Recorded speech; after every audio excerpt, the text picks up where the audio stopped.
नमस्कार। आप देख रही हैं आपका अपना मोक्ष चैनल, जहां पर मैं प्रिया पांडे आप सभी का धर्म कर्म की वीडियो में एक बार फिर से स्वागत करती हूं। आज की खास कहानी में हम बात करने वाले हैं, धार्मिक वीडियो में हम बात करने वाले हैं रावण के 10 सिरों के बारे में, उनके रहस्य के बारे में। चलिए आपको बताते हैं कि क्या है रावण के 10 सिर का रहस्य। दोस्तों, कहते हैं रावण के 10 सिर थे। क्या सचमुच ये सही है? कुछ विद्वान मानते हैं कि रावण के 10 सिर नहीं थे, लेकिन वो 10 सिर होने का भ्रम पैदा कर देता था। इसी कारण लोग उसे दशानन कहते थे। कुछ विद्वानों के अनुसार रावण 6 दर्शन और चारों वेदों का ज्ञाता था, इसलिए उसे 10 कंठी भी कहा जाता था। 10 कंठी कहे जाने के कारण प्रचलन में उसके 10 सिर मान लिए गए। जैन शास्त्रों में उल्लेख है कि रावण के गले में बड़ी बड़ी गोलाकार 9 मणियां होती थी। उक्त 9 मणियों में उसका सिर दिखाई देता था, जिसके कारण उसके 10 सिर होने का भ्रम होता था। हालांकि ज्यादातर विद्वान और पुराणों के अनुसार तो यही सही है कि रावण एक मायावी व्यक्ति था, जो अपनी माया के द्वारा 10 सिर होने का भ्रम पैदा कर सकता था। उनकी मायावी शक्ति और जादू के चर्चे जग प्रसिद्ध थे।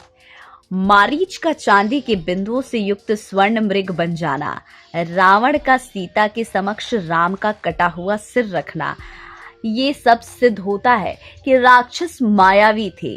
वे अनेक प्रकार के इंद्रजाल यानी कि जादू जानते थे। तो रावण के 10 सिर और 20 हाथों को भी मायावी या कृत्रिम माना जा सकता है। रावण के 10 सिर होने की चर्चा रामचरितमानस में आती है। वो कृष्ण पक्ष की अमावस्या को युद्ध के लिए चला था। एक एक दिन क्रमशः एक एक सिर कटते थे। इस तरह 10वें दिन अर्थात शुक्ल पक्ष की दशमी को रावण का वध हुआ, इसलिए दशमी के दिन रावण दहन किया जाता है। ये बात भी आपको अच्छे से पता चल गई होगी। आपको बताते चले कि रामचरितमानस में वर्णन आता है कि जिस सिर को राम अपने बाण से काट देते थे, वो पुनः उसके स्थान पर दूसरा सिर उभर आता था। विचार करने की बात है कि क्या एक अंग के कट जाने पर वहां पुनः नया अंग उत्पन्न हो सकता है? वस्तुतः रावण के ये सिर कृत्रिम थे, आसुरी माया से बने हुए।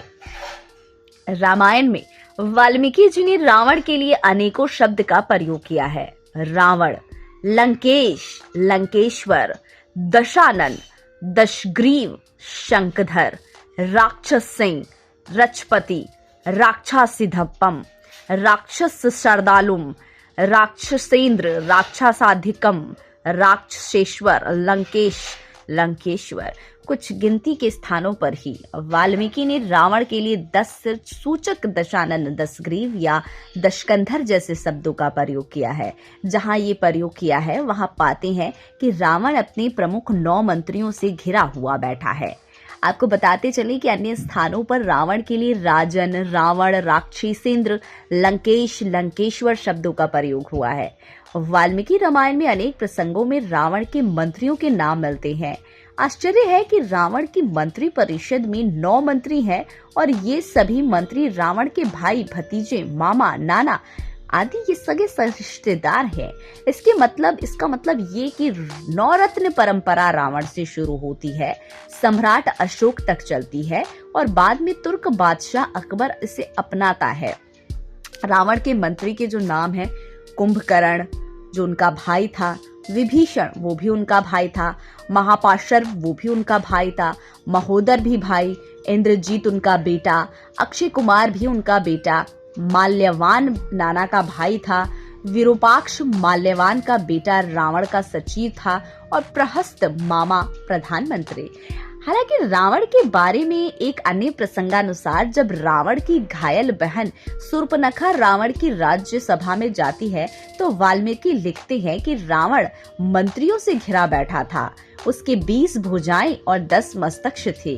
विष्णुभुज, 10 ग्रीव, 10 नियपर्षम। इस तरह जब हनुमान को बंदी बनाकर रावण की मंत्री परिषद के सामने पेश किया जाता है, तब हनुमान देखते ही कि रावण के 10 सिर हैं। शिरोभिर्दश भीमरः भ्राजमानः महोत्सवम्। किंतु ये बताना बहुत महत्वपूर्ण है कि इससे ठीक पहली रात को जब सीता की खोज कर रहे हनुमान रावण के अंतपुर में घुसते हैं और रावण को पहली बार देखते हैं तो वह स्पष्ट रूप में बिना किसी भ्रम के शयन कक्ष में सो रहे रावण का एक सिर और 2 हाथ ही देखते हैं। अब ये शोध का विषय हो सकता है कि रावण के सचमुच 10 सिर थे या फिर नहीं। आशा करती हूँ हमारे आज के इस खास वीडियो में रावण के 10 सिर को लेकर काफी जानकारी और काफी सारे विध्वंस, काफी सारी चीजें हैं जो आपके लिए क्लियर हुई होंगी। यदि आपको हमारे द्वारा दी गई ये जानकारी अच्छी लगी हो तो इसे लाइक, कमेंट, शेयर जरूर कीजिएगा और ऐसे ही अनोखे और धार्मिक वीडियो को जानने के लिए सब्सक्राइब कर लीजिए हमारे चैनल मोक्ष को।